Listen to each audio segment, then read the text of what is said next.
뭐 종이 크기 같은 거, 그리고 도면의 크기라고 하죠. 설계하는 사람들은 기본 상식이겠죠. 설계 도면의 크기를 모른다? 그러면 상식이 부족할 수도 있어요. 축척을 모른다? 그럼 문제가 생길 수 있잖아요. 그러니까 이런 것들은 기본 상식이 됩니다. 그 다음에 이제 컬러, 라인 타입, 레이어 이런 것들이 이제 우리가 설계를 할 때 가장 기본적으로 생각해야 될 내용들입니다. 설계를 할 때요, 우리가 사용하는 것들이 있습니다. 제가 종종 농담 삼아서 하는 얘기가 있어요. 그 원시인 숫자 세는 방법 아시나요? 원시인들이 숫자 세는 방법. 하나, 둘, 셋, 많다, 아주 많다, 대빵 많다. 간단하죠? 도면도 마찬가지예요. 가는 선, 중간선, 굵은 선, 아주 굵은 선. 원시인 숫자 세는 거랑 똑같죠? 글자도 마찬가지입니다. 작은 글씨, 중간 글씨, 큰 글씨. 별거 없죠? 네. 선도 마찬가지예요. 선의 모양이 여러 가지가 있는데 일단 실선이 있습니다. 끊어지지 않고 쭉 이어진 선. 그 다음에 파선이 있어요. 끊어진 선. 그 다음에 1점세선이 있습니다. 끊었는데 점이 하나 들어간 거예요. 2점세선이 있어요. 끊었는데 점이 2개 들어가요. 굉장히 단순하죠? 네. 그러니까 도면이라는 건 단순해야 돼요. 그래서 누구나 다 쉽게 알아볼 수 있도록 해야만 하는 것이 도면입니다. 그래서 이제 오늘은 이런 기본 상식선들을 오늘하고 다음 시간에 나눠서 이틀에 걸쳐서 제가 설명을 드리고 그 다음에 과제를 조금 더 풀어보는 시간을 해보도록 하겠습니다. 자, 먼저 리미트라는 명령어가 있습니다. 솔직히 말하면 리미트 안 써요. 이 명령어 쓸 일이 없습니다. 안 써요. 근데 종종 나와요. 이 리미트라는 기능이.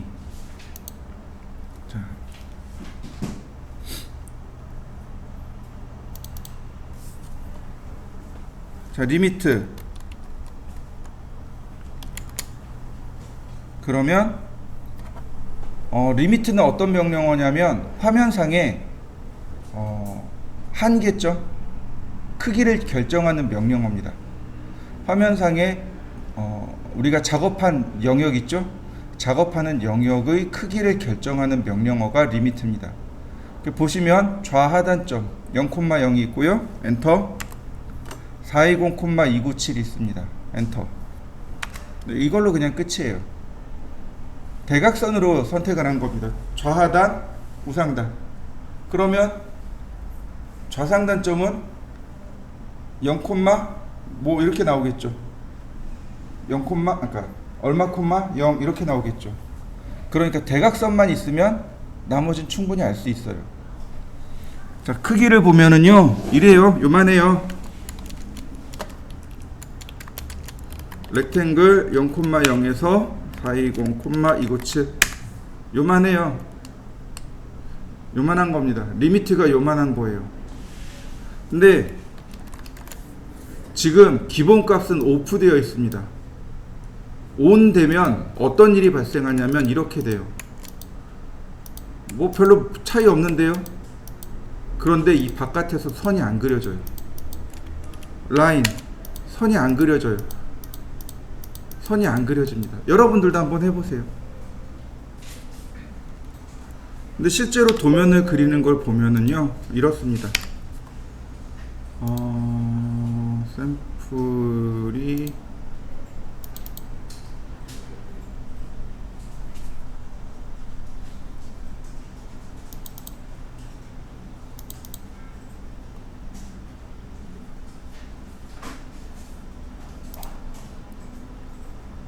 자, 도면을 이렇게 그리는 경우가 많아요. 파일 하나에 도면을 이렇게 다닥다닥 다 붙여놔요. 그러니까 리미트를 온 시켜놓으면 어떻게 돼요? 작업이 안 되는 거죠. 그 리미트를 쓸 일이 거의 없어요. 근데 언제 쓰냐면 나중에 배우겠지만 출력할 때 여기에 리미트가 나와요. 여기에 나옵니다. 리미트가. 내가 리미트를 이렇게 결정해 놨잖아요. 그럼 그 영역만 출력하겠습니다. 이런 뜻이에요. 그래서 리미트를 모르면 조금 어렵습니다. 근데 몰라도 돼요, 사실은. 근데 아는 거하고 모르는 거에 대한 차이점이 있겠죠. 자, 리미트를 오프해 놓도록 하겠습니다. 그럼 비로소 이렇게 서클이 그려지는 거죠. 리밋 바깥으로 서클이 그려지겠죠. 자, 뭐 리밋은 별거 없으니까 넘어가죠.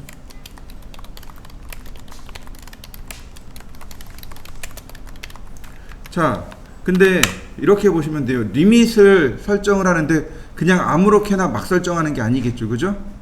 어떻게 설정해요? 종이 크기만큼 설정합니다. 우리가 사용하는 실제 도면 크기 혹은 실제 종이 크기만큼만 설정하시면 돼요. 여러분들 사용하는 종이가요, 크게 이렇게 있습니다.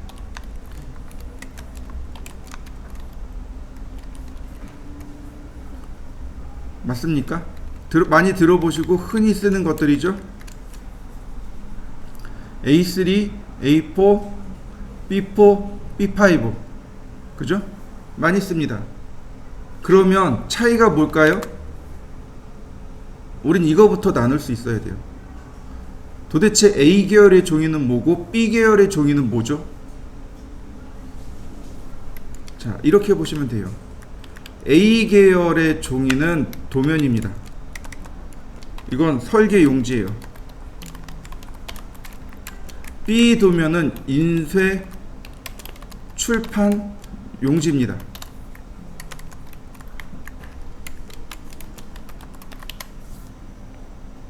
이렇게 차이를 나누시면 돼요.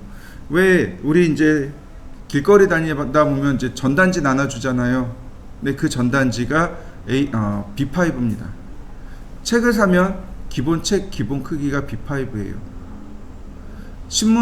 우리가 이제 신문을 이렇게 무간지 같은 거 받잖아요. 네, 그게 바로 B 계열입니다. 우리는 A 계열을 사용해야 돼요. A 계열이 도면 용지입니다. 자, 그러면 이렇게 보겠습니다. 자, A 계열에서 종이가 가장 큰 건 A0, 그 다음 작은 건 A1, 그 다음 A2, 그 다음 A3, A4, 여기까지 씁니다. A5는 없습니다. 안 써요? 자, 그럼 종이 사이즈를 외워야 돼요. 이건 구구단처럼 암기하셔야 됩니다. 또 하나, 자, 종이가 이렇게 있죠? 예를 들어서 얘가 A0라고 가정을 하죠. A0를 딱 접으면 이렇게 되겠죠. 이게 A1입니다. A0를 접으면 A1이 되는 거고, A1을 절반 접으면 A2가 되는 거고, A2를 절반 접으면 A3가 되고, A3 절반 접으면 A4가 됩니다. 딱 절반이에요. 그리고 도면은 이렇게 가로로 세로로 안 씁니다. 항상 가로입니다. 이해되셨죠? 이렇게 안 해요. 이렇게 세로를 안 씁니다. 늘 가로를 사용합니다. 예외가 있어요. 이렇게 세로를 예외로 쓰는 게 있습니다. A4요. A4만 예외입니다.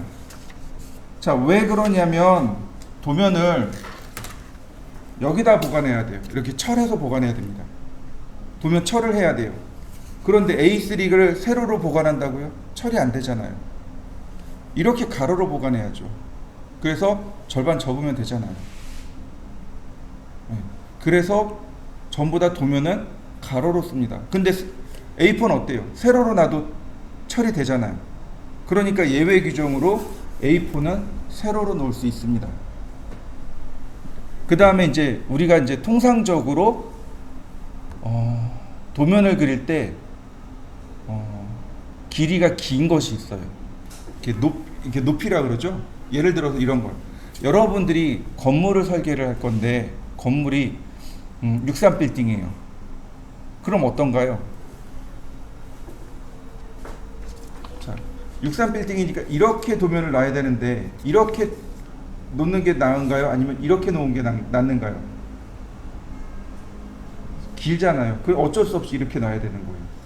이런 건 예외 규정으로, 그냥 통상적으로 이건 어쩔 수 없네.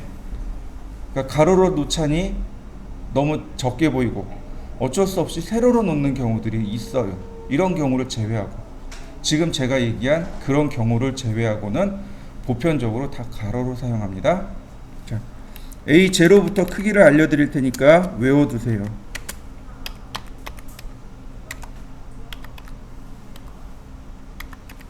이렇게 됩니다.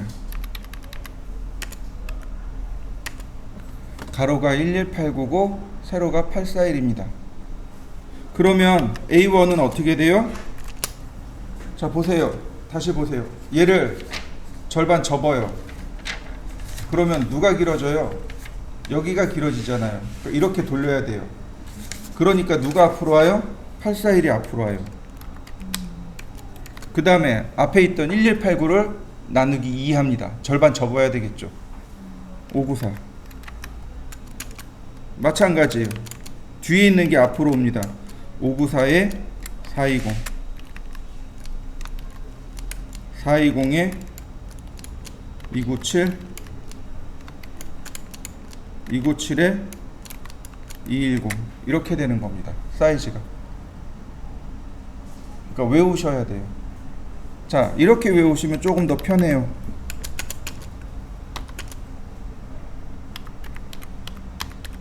이렇게 전화번호로 외워보세요. 841에 1189. 그럼 외우기 쉽죠? 신기하게 음률이 잘 맞더라고요. 제가 고등학교를 공고를 나왔는데 저희 이거 배울 때 선생님이 그렇게 얘기해 주셨어요. 이거 너희네들이 좋아하는 그분의 집 전화번호니까 외워라 라고 알려주셨어요. 저도 똑같이 알려드릴 거예요. 이건 여러분들이 좋아하는 그분의 전화번호입니다. 외우세요. 저희 때는 남학생만 70명이었거든요. 인구가 제일 많은 시절. 어쩔 수 없이 외울 수밖에 없죠. 안 그러면 맞았으니까. 저희는 그 체벌이 당연한 시대였으니까. 자, 근데 이렇게 841에 1189로 외우는 게 저만 그럴까요? 저희 학교만 그랬을까요? 아니요, 신기하게 전국이 다 똑같아요. 어떤 캐드 선생님들을 만나든 다 똑같이 하고 있더라고요. 누가 어디서 이렇게 퍼져나가는지 모르겠어요. 어쨌든 841, 그러니까 외우는 건 841에 1189로 외우시고, 쓸 때는요 1189, 841로 외우시면 돼요. 자, 이 중에 우리가 그럼 가장 많이 사용하는 도면은 어떤 것일까요? A0요? A3요? 제일 많이 사용하는 겁니다. 도면. A2는 옛날에 많이 썼고요. A3는 요즘 많이 써요. 왜 그럴까요? 네? 네? 네? 캐드로 그리니까? 아니, 프린터 때문에 그래요. 프린터 때문에. 정확하게 이야기하면은요, 캐드는 플로터라고 합니다. 일반 우리가 사용하는 건 프린터죠.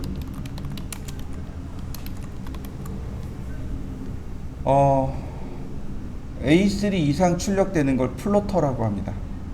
플로터예요. 그리고 보통 일반적으로 A3 이하로 출력되는 건 프린터라고 합니다. 그러니까 예전엔 더 했죠. 예전엔 프린터가 A4까지밖에 안 나왔거든요. 그러면 A3를 쓸까요? A2를 쓸까요? A2 쓸 수밖에 없습니다. 또 그때는 손으로 설계했거든요. 그러니까 조그만 용지에다 굳이 설계를 해야 될 이유가 없는 거죠. 그래서 A2에다 한 거고. 근데 요즘은 프린터가 많이 싸졌죠. 그리고 기본적으로 A3 나오는 프린터가 많아졌어요. 특히 복사기가 A3까지 인쇄가 되죠. 그러니까 그냥 A3 쓰는 겁니다. 근데 실제로 도면 납품하면요, A2로 납품합니다. A2 용지를 다 인쇄해서 철해서 그리고 납품하는 거예요. A2로 납품합니다. 자, 참고로 저 플로터가요 엄청 비싸요. 엄청 비싸요. 플로터 A0까지 나오는 거 이만한 거 있어요. 그리고 뒤에 용지 자동으로 공급해주고 자동으로 쫙 잘라주는 거 있어요. 자동 급지 장치인가? 그거에 뭐 자동 커팅기 붙어 있는 거 있어요. 근데 이런 거죠. 제가 이제 사무실을 냈어요. 나 설계 사무실 낼 거야. 그리고 설계 사무실 냈어요. 기분인데 플로터 하나 살까? 그럼 여기에 소나타 풀옵션 한 대 그냥 서 있는 거예요. 소나타 풀옵션? 네, 그 정도 어디? 그랜저 하나? 그냥 놀고 있는 거예요. 누가 그렇게 써요? 못 써요. 그러니까 너무 비싼데 철회. 중고로 사야 되겠다. 그러면 아반떼 8년 된 중고 하나 놀고 있는 거랑 똑같아요. 플로터가 엄청 비싸요. 10년 된 거요 한 500만 원씩 해요. 아직도 그렇게 비싸요. 플로터가 좀 제대로 된 거 살려 그러면 한 2, 3천 정도는 줘야 돼요. 정말 비싼 플로터는 억대 가요. 그러니까 그런 거 있죠. 그 길거리 다니다 보면 실사출력기 나오잖아요. 그런 게 일종의 플로터 중에 하나거든요. 그런 건 억대 가요. 그러니까 근데 프린터는 어때요? A3 나오는 프린터, 잉크젯 프린터 얼마나 할까요? 저 도매거래처 알고 있거든요. 한 15만 원이면 사요. A3 나오는 거. 저 예전에 용산에서 알바했거든요. 90년대 초반에 용산에서 알바했거든요. 그때 일하셨던 분들이 여전까지 그거 하고 계시거든요. 거기다 전화해가지고 선배 프린터 하나만 보내줘요. 그러면 도매로 와요. 저희 집에 칼라 레이저 A4 되는 거 하나 쓰고 있거든요. 그거 13만 원 주고 샀어요. 도매가로. 잉크가 오히려 더 비싸요. 잉크 4개 사면 12만 원이에요. 누가 뭘 쓰겠어요 도대체 그러면? 당연히 프린터 쓸 수밖에 없는 거죠. 근데 프린터보다는 요즘 복사기에다가 많이 인쇄를 하죠. 복사기가 훨씬 더 빨리 나오고 깔끔하죠. 그래서 요즘 A3를 많이 씁니다. 지금 우리 아까 리미트 해봤잖아요. 리미트 사이즈가 어땠어요? 420에 297이었죠? A3입니다. 지금 한번 확인해 보세요. 리미트하고 엔터 2번 쳐보세요. 그러면 바로 확인할 수 있습니다. A3로 잡혀 있어요. 자, 그 다음에 이제 축척이라는 걸 좀 알아보도록 하죠. 도면을 그리다 보면 이제 축척을 결정을 해야 된다라고 하는데, 축척이라는 말보다는 정확하게는 척도라는 말이 맞습니다. 척도예요. 도면의 크기, 도면에 얼마나 크게 그릴 건지 작게 그릴 건지 결정하는 것, 이게 척도입니다. 척도는요, 배척이 있습니다. 현척이 있고요, 축척이라는 게 있습니다. 이거 무슨 얘기냐면 실물이 너무 작아요. 실물이 작아서 도면에 크게 확대해 그린 것, 이게 배척입니다.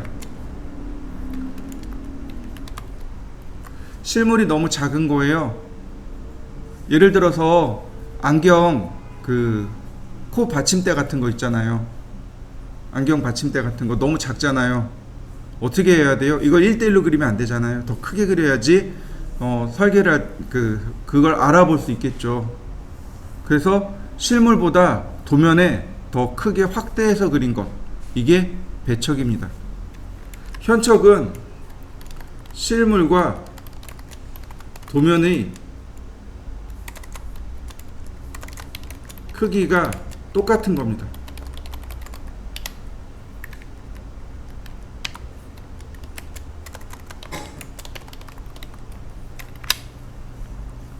그러니까 어떻게 돼요? 딱 그냥 갖다 대면 사이즈가 딱 맞는 거예요.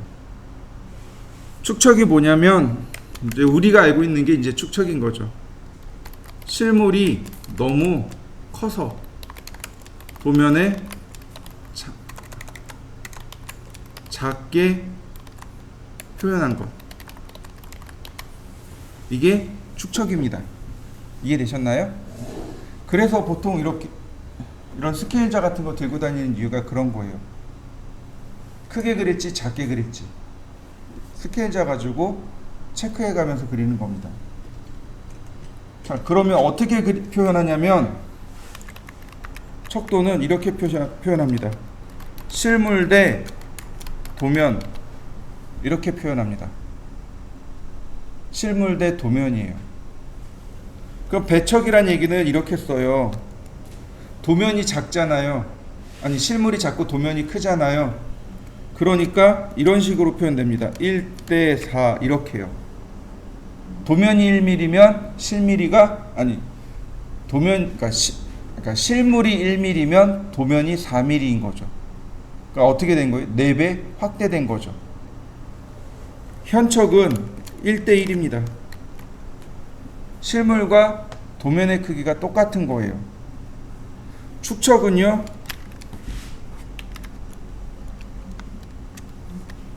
아이고, 잘못 표시됐다.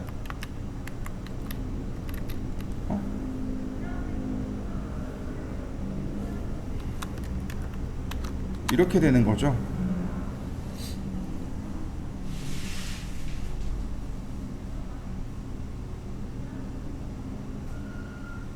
아니다.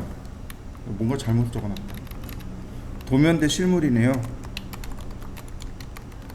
네, 도면 대 실물이네요. 뭔가 이상하다 그랬어. 다시. 척도는 도면 대 실물입니다. 도면의 4mm가 실물의 1mm인 거죠. 그러니까 도면이 더 큰 거죠. 보시면 축척 같은 경우 도면의 1mm가 실물의 40mm인 거죠. 작게 그려진 거죠. 실물의 40mm가 도면의 1mm로 표현된 겁니다. 배척이란 얘기는 도면의 1mm가 아니 실물의 1mm가 도면의 4mm로 표현되어진 거죠. 다시. 척도는 도면 대 실물입니다. 도면 대 실물이에요. 네, 이렇게 표현합니다. 보통 축척을 많이 사용하죠. 보통 축척을 많이 사용합니다. 자, 그럼 축척 계산하는 방법.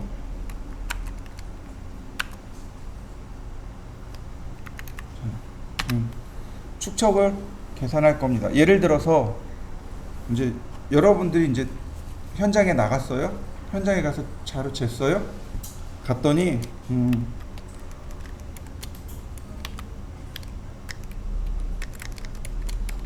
가로가 1000mm고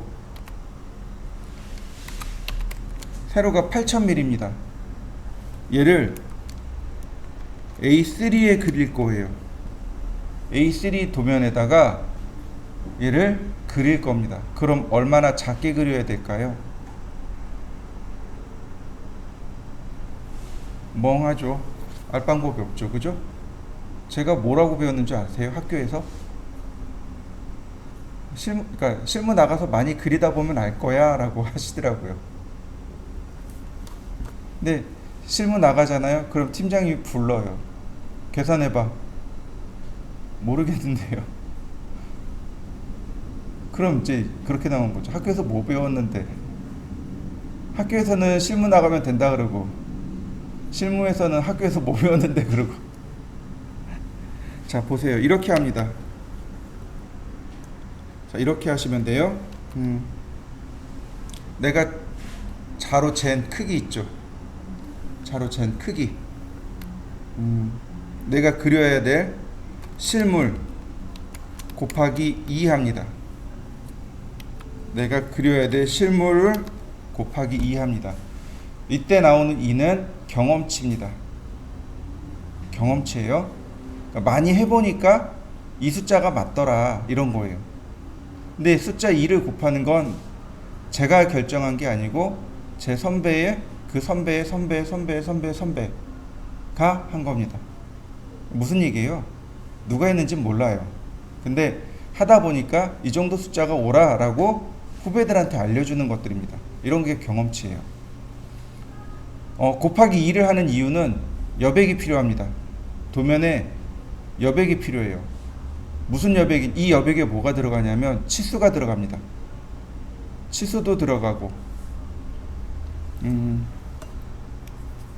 그 다음에 뭐 표제란도 들어가고, 그러니까 도면에 이것저것 많이 들어가죠. 그러니까 도면을 그릴 때 도면만 딱 들어가는 게 아니고 도면에 관련된 여러 가지 치수도 들어가고 글자도 들어가고 기호도 들어가고 여러 가지가 들어가요.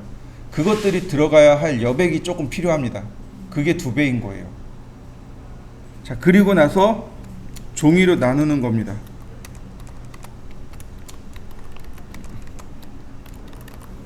그러면 근사치 축척이 나옵니다. 그러면 대략 얼마입니다 라고 나오게 돼요. 자, 보세요.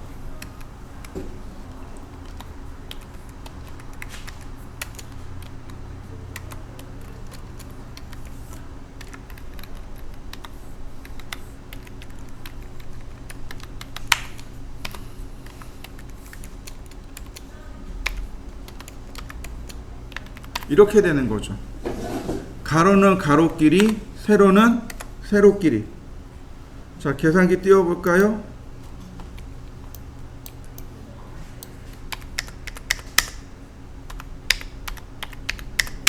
근데 47.6 나왔네요.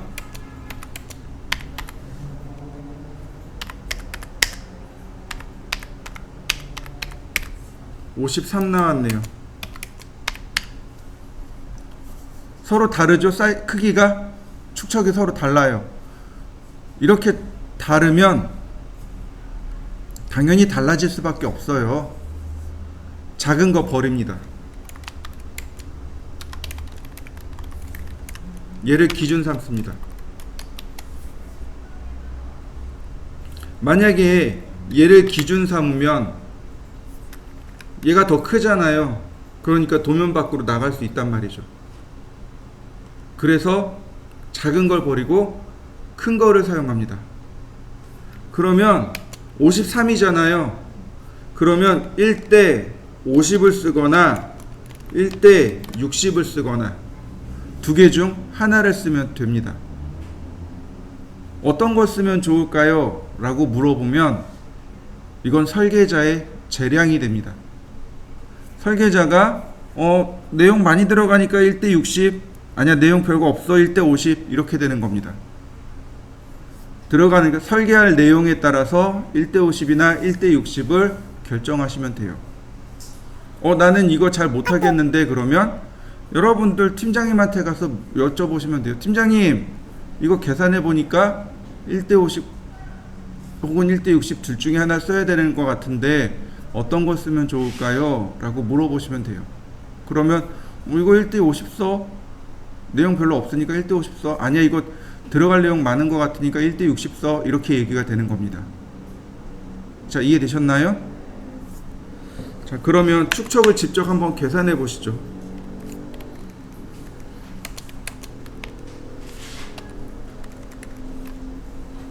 자, 얘를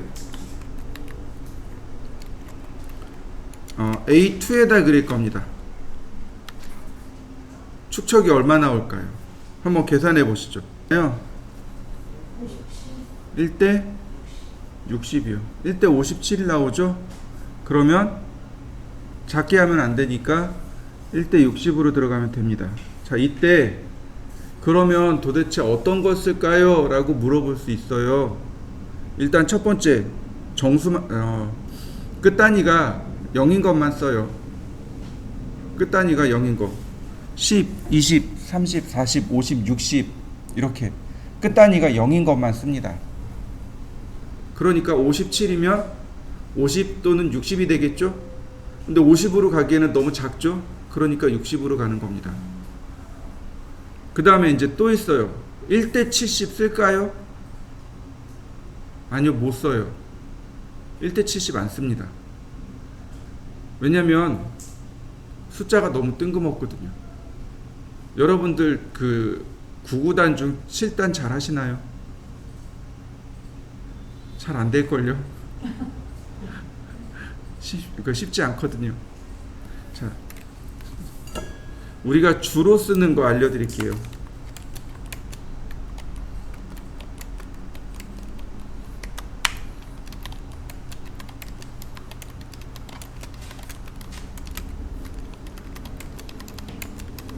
아직 쓰지 마세요. 보통 이렇게 써요. 기본적으로 고르라면 이렇게 됩니다. 왜요? 스케일자가 1, 2, 3, 4, 5, 6밖에 없어요. 제가 삼각형 스케일자 보여드렸잖아요. 이렇게 삼각형이잖아요. 1, 2, 3, 4, 5, 6 이렇게요. 1, 2, 3, 4, 5, 6밖에 없어요. 이거 이상 안 나와요. 무슨 얘기예요? 제일 많이 쓰니까 1, 2, 3, 4, 5, 6이 되는 거죠. 만약에 7, 8까지 썼으면 스케일자가 사각형이 됐을 겁니다. 자, 그 다음에 이제 우리는 보통 여기서 쓰니까 그 다음에 잘 쓰진 않지만 이렇게 써요. 80은 4의 배수, 90은 3의 배수. 그 다음에 잘 쓰진 않지만 이 정도는 써요. 우리가 암산하기 쉬운 것들이 있습니다.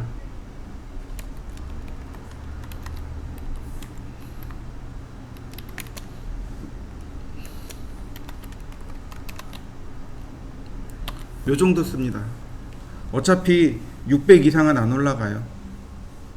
요 정도. 보통 설계를 하게 되면 한 요 정도에서 요 정도 사이가 제일 많이 쓰이게 돼요. 그러면 1대 57이면 여기잖아요. 그러니까 1대 60이 되는 겁니다. 자, 이해되셨나요? 네. 자, 그 다음 색상. 아니다. 네, 색상까지 가죠. 캐드에서 칼라라는 명령을 쓰시면 됩니다. 그러면 이렇게 칼라 상자가 떠요. 칼라 피커가 뜹니다. 보시면 인덱스 칼라가 있고 트루 칼라가 있고 칼라북이 있습니다. 칼라북은 어디지? 페인트 가게 가면 조색이라고 합니다. 색을 조합하는 거. 조색기가 있고요. 거기에 이제 주로 우리가 많이 사용하는 색상들이 있습니다. 여기 지금 적혀 있는 대로 팬톤 칼라라든지 팬톤 옐로우 C 그러면 그 칼라를 어떻게 조합하는지 그게 공식처럼 다 나와 있습니다. 그래서 똑같은 색상을 만들어낼 수 있어요. 이걸 칼라북이라고 합니다. 안 써요. 그럼 트루 칼라는 얘도 안 써요. 인덱스 칼라는 써요. 인덱스 칼라가 색인 색상이라고 합니다. 지금부터는 조금 어려운 얘기가 될 수도 있습니다. 자, 보통 이렇게 보시면 되죠. 사람은 10진수를 쓰죠. 그죠?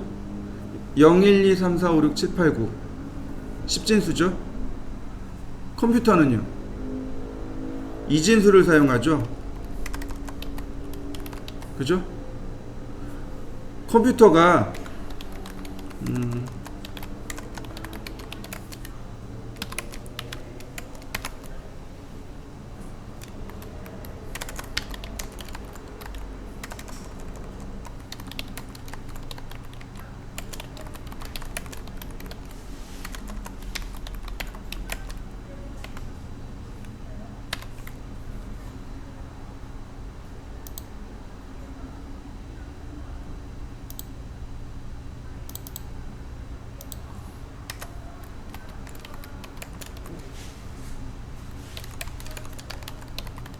이렇게요.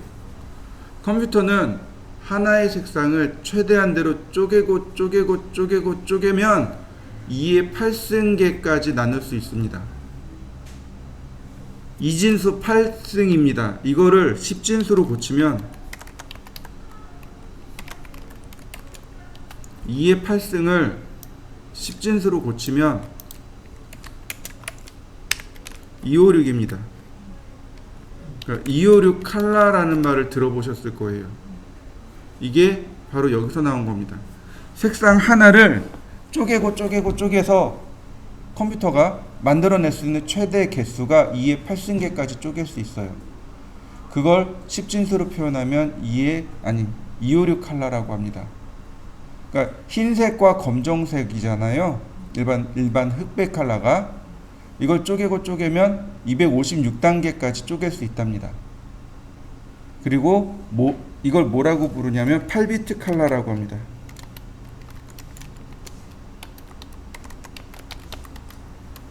이게 8승이잖아요. 그래서 8비트가 된 겁니다. 8비트 컬러, 256 컬러 다 똑같은 말이에요. 근데 여기서 조금 더 나가면 이게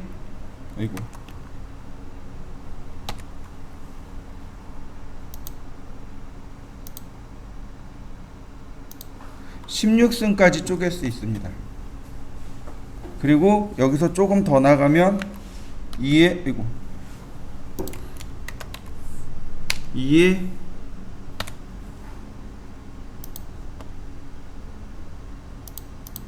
24승까지 쪼갤 수 있어요.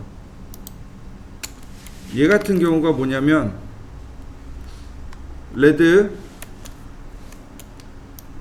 2에 8승,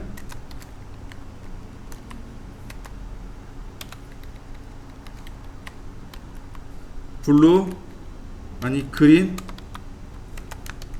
2에 8승, 블루 2에 8승. 그래서 이게 2에 24승이 된 겁니다. 얘를 뭐라고 부르냐면 24비트 컬러 혹은 트루 컬러 이렇게 부릅니다. 이렇게 불러요. 똑같은 말이에요. 24비트 컬러, 트루 컬러 다 똑같은 말이에요. 16비트 컬러가 있고요. 얘는 그냥 16비트 컬러예요. 자, 보세요. 8비트 컬러입니다. 8비트 컬러는 표현할 수 있는 색상의 개수가 256개예요. 얘는 대략 64,000개 정도 표현할 수 있습니다. 얘는 1600만 개 표현할 수 있습니다. 표현할 수 있는 색상의 개수가 이 정도 차이가 나요. 이해되시죠? 자, 여러분들 혹시 파일 포맷 중에 GIF라는 파일 포맷 아시죠?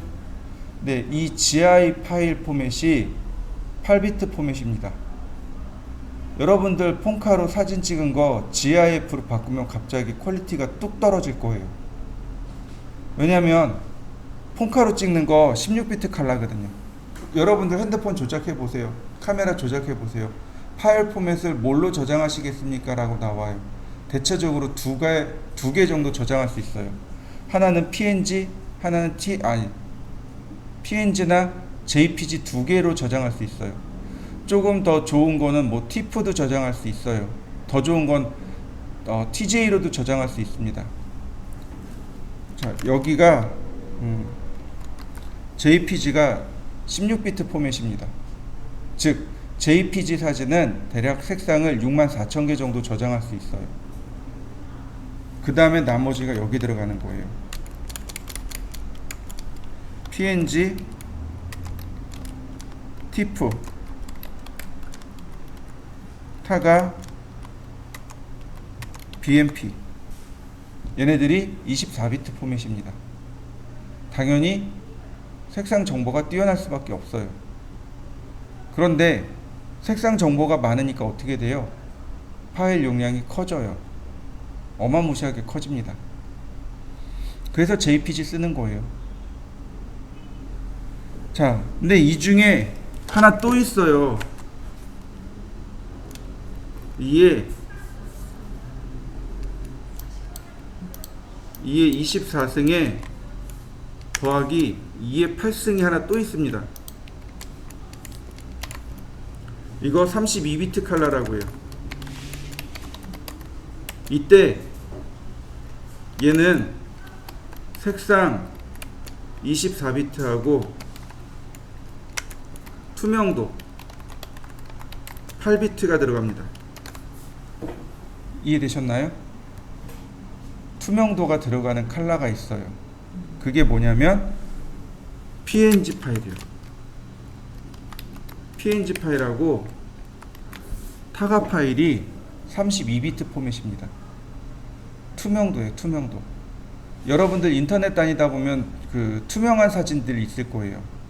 일부는 사진 정보가 나오고 일부는 투명하고. 그게 이제 투명도가 들어가는 파일이 두 종류인데, 그러니까 인터넷상에 돌아가는 게 GIF 파일하고 PNG 파일하고 두 개예요.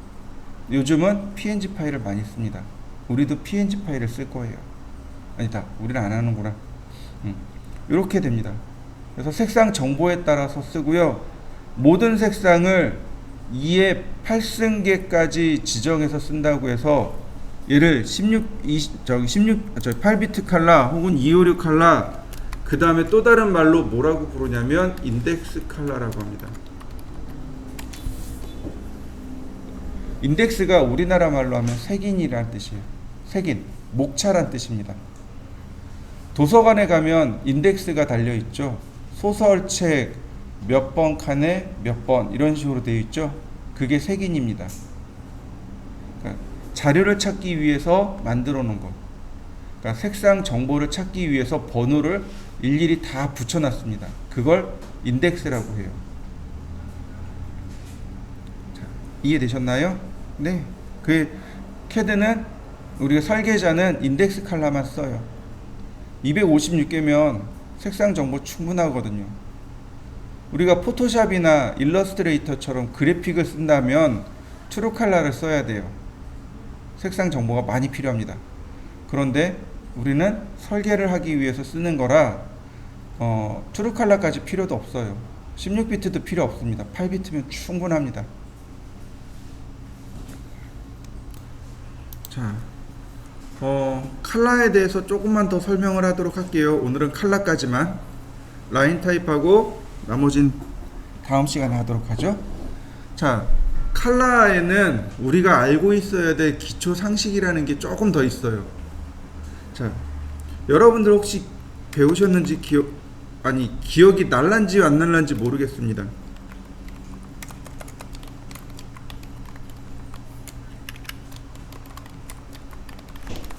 자, 기억나시나요? 빛의 삼원색, 색의 삼원색. 분명히 우리 초등학교 미술 시간에 배웠어요. 그죠? 삼원색이니까 무슨 색, 무슨 색, 무슨 색 이렇게 배웠어요. 자, 기억나는 대로 한번 불러보시죠. 네, 빨간색이 있었어요. 그죠? 영어로 합니다. 레드. 네, 또 어떤 거요? 네? 노란색. 네. 옐로우. 네, 초록색. 네, 또 그 다음에 기억이 없어요. 그죠? 자,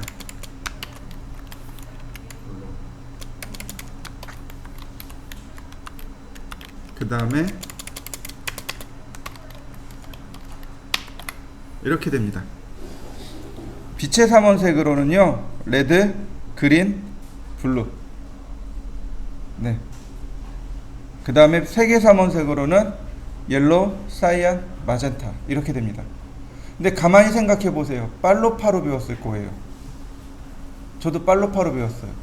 근데 왜 빨로파가 아니지? 라고 곰곰이 생각해 봤어요. 사이안이 파란색이에요. 마젠타가 빨간색입니다. 마젠타 정확하게는 선홍입니다. 보라색이 아니에요. 보라색은 바이올렛이고 얘는 빨간색에 가까운 색이에요. 선홍색이고 사이안은 하늘색입니다. 애들한테 선홍색이야 라고 알려주면 그거 구별할까요? 못해요. 그러니까 그냥 빨로파 이렇게 가르쳐준 거예요. 빛의 삼원색은 레드, 그린, 블루. 색의 삼원색은 옐로우, 그러니까 노란색, 하늘색, 선홍색 이렇게 됩니다. 여러분들 집에 컬러잉크제 뜯어보셨나요? 컬러잉크, 그 컬러 프린터 있죠? 이거 잉크 열어보셨죠? 무슨 색 들어가 있나요? 네, 노란색, 사이안색, 마젠타색 이렇게 들어있어요. 이게 이제 기본 원리가 이렇게 돼요. 그래서 이걸 어떻게 하냐면 첫머리 글자를 따는 겁니다. 첫머리 글자를 따가지고 레드, 그리고 그린, 블루. RGB 컬러. 빛의 삼원색은 RGB 컬러. 색의 삼원색은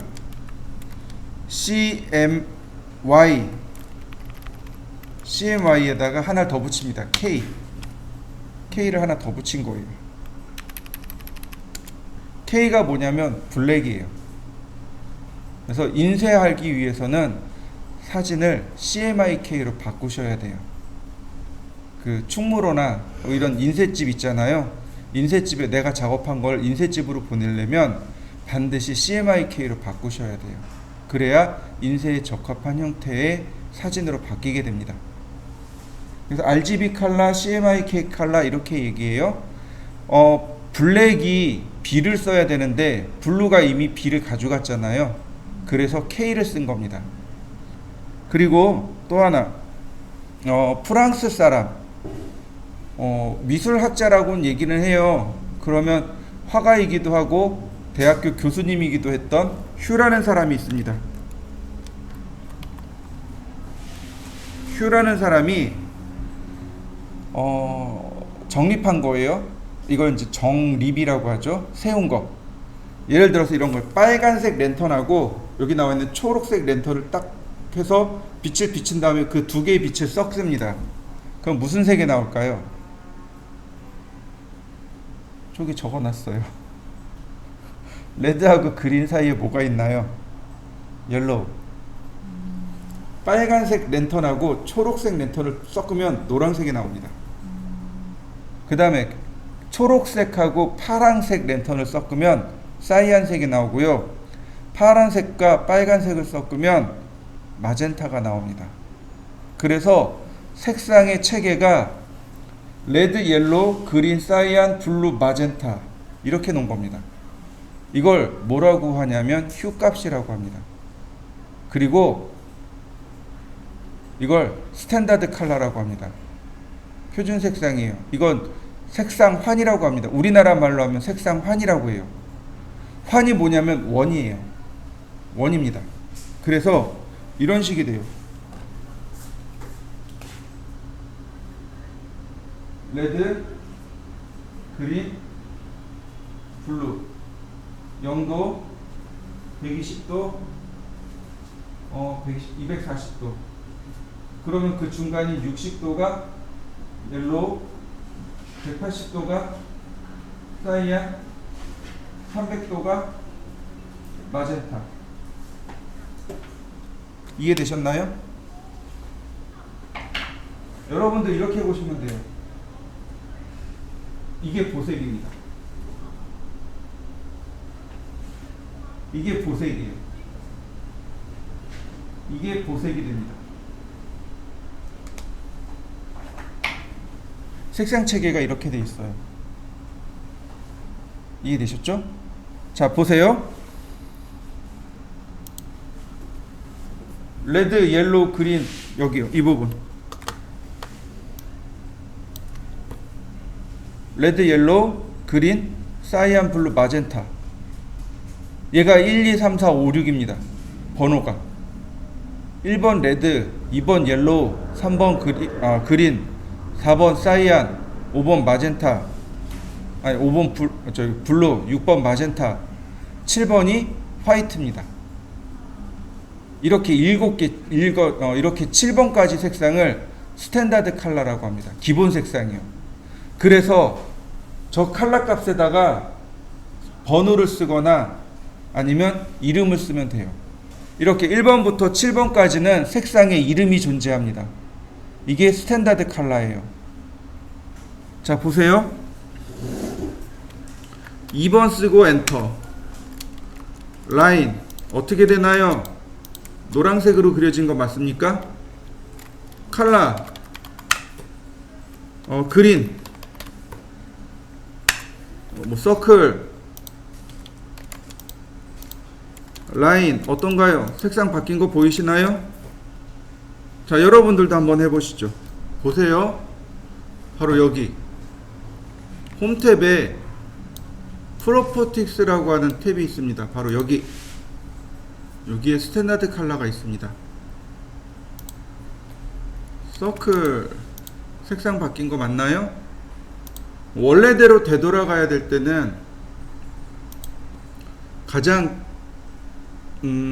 최초의 색, 우리가 기본 색상 들어가죠. 바이 레이어가 기본 색상입니다. 색상은, 그러니까 컬러는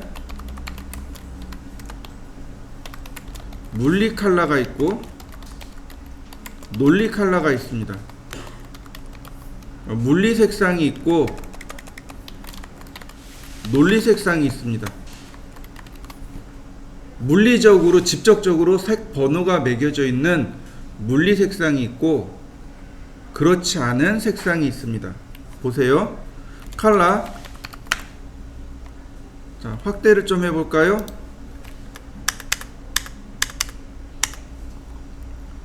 보시면 이렇게 됩니다. 여기가 1번이에요. 인덱스 컬러 보이시죠? 2번, 3번, 4번, 5번, 6번, 7번 여기까지가 스탠다드고 8번, 9번, 그 다음에 10번이 어디냐면 여기에요. 11번, 12번, 13번, 14번, 15번, 16, 17, 그 다음에 19, 그 다음에 20번이 어디냐면 여기에요. 다시 말하면 이 위쪽에 있는 상자는 짝수 숫자고 아래쪽에 있는 건 홀수 숫자입니다. 그래서 왼쪽에서 오른쪽으로 이와 같이 숫자가 커지게 되고 마지막에 일로 옵니다. 250, 51, 52, 53, 54, 55번으로 끝납니다. 255번으로 끝나요. 1번부터 255번까지 이해되셨나요? 네.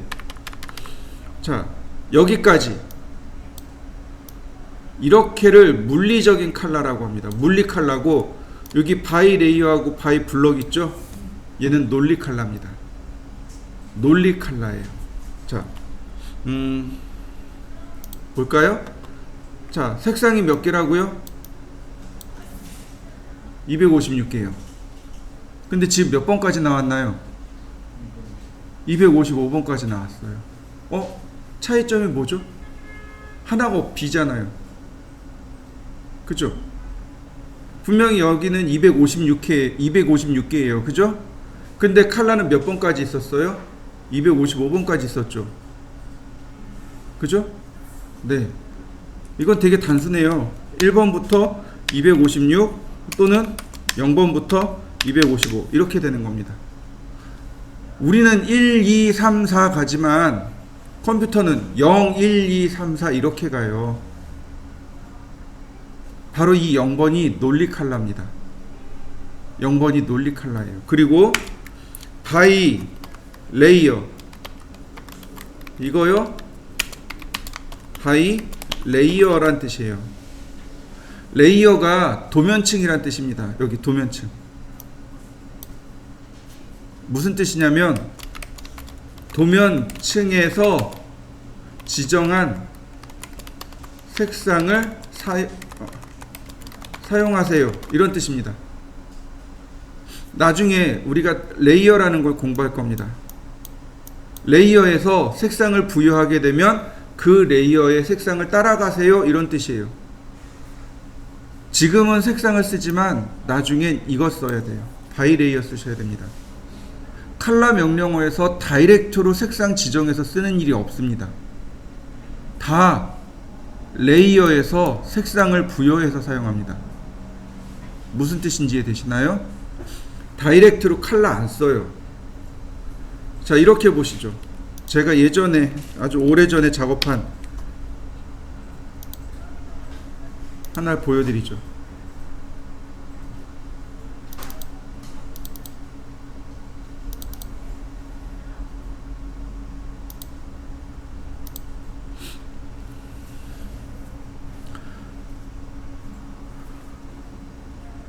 자, 12만 5천 밀이에요. 125m짜리 도면입니다. 여기에 들어갔던 선의 개수가 몇 개일까요? 이 도면에 들어간 선의 개수는 몇 개일까요? 100개, 200개?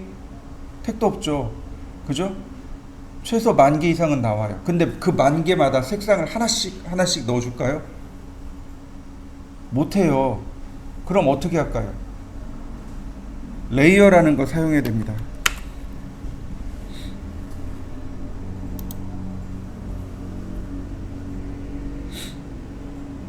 왜 안 뜨냐?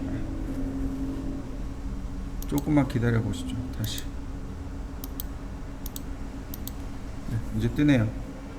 보이시나요? 얘가 레이어예요. 레이어에 보면 여기 색상 들어가 있는 거 보이시나요?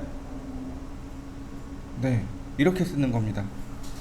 중심선, 레이어 다 집어넣습니다. 그럼 알아서 빨간색 들어가요. 가구 레이어, 가구를 다 집어넣습니다. 그럼 알아서 쫓아가는 거예요. 이게 레이어예요. 우린 나중에 레이어만 써야 돼요. 칼라나 라인 타입을 다이렉트로 쓰지 않습니다. 이렇게 레이어를 통해서 제어합니다. 여기 보시면 라인 타입도 여기 있어요. 이렇게 라인 타입이 여기 있어요. 칼라 여기 있습니다. 여기서 제어하는 거예요. 바이 레이어라는 건 바로 여기서 지정한 색깔을 쓰세요. 이런 뜻이 됩니다. 이해되셨나요? 네. 그러니까 우린 뭘 써야 되는 거예요? 결국은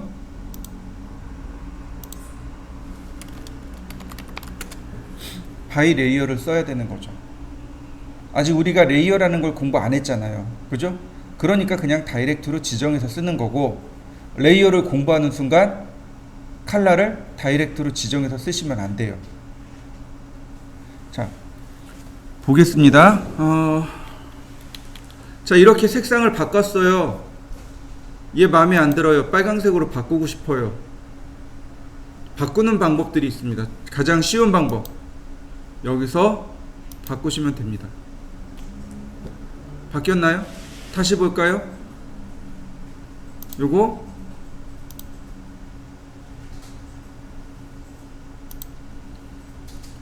바뀌나요?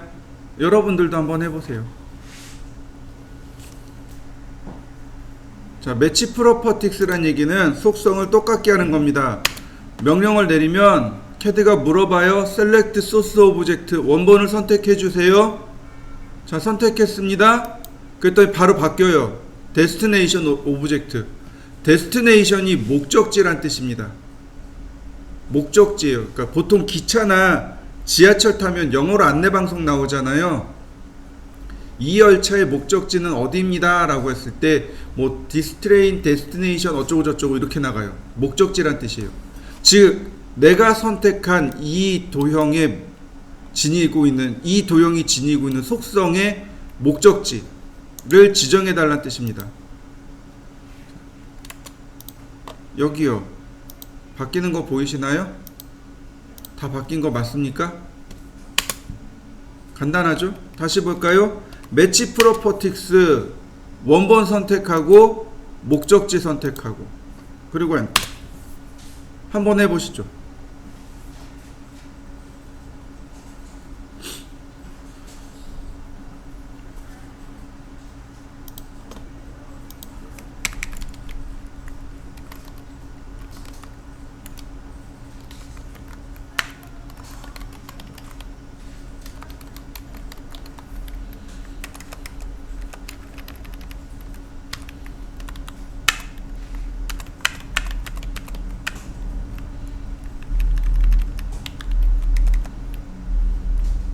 이건 나중에 하자.